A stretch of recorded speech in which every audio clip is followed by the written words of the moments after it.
total de 12 unidades de transporte escolar fueron retenidos y enviados al corralón por no estar en buenas condiciones técnicas ni contar con las documentaciones.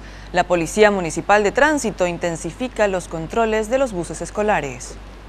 Los agentes se movilizaron en las últimas horas, desde Las Teresas hasta el Colegio Cristo Rey, teniendo en cuenta que numerosos vehículos brindan el servicio, con asientos en mal estado, ventanas que no son inastillables, falta de cinturón y cubiertas descompuestas.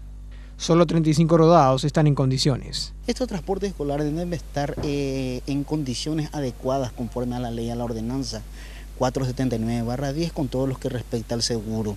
Tiene que tener el vehículo debe estar adecuado, sus asientos deben estar adecuados, las condiciones técnicas deben estar en óptimas condiciones, su conductor debe tener licencia categoría profesional A, también como su azafata debidamente.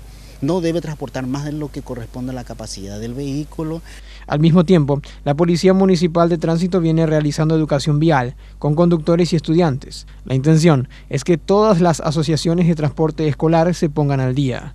En este momento nosotros arrancamos, porque esta semana recién comenzamos, ya estamos teniendo la cuarta semana de los colegios particulares, la segunda y tercera semana de los colegios nacionales. Estamos teniendo un promedio de casi 12 transportes escolares de que ya están en los corralones municipales, de que tienen que poner en condiciones para que puedan sobretuar. No es simplemente pagar la infracción municipal.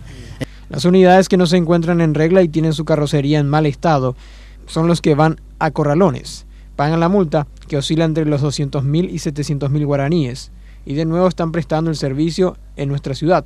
Los agentes resaltaron además que para aquellos colectivos que tienen habilitación de municipios del área metropolitana, es de fácil trámite la obtención de un permiso por parte de la comuna Azucena, ya que solo deben presentar la lista de alumnos que transportan y las instituciones en las cuales prestan el servicio.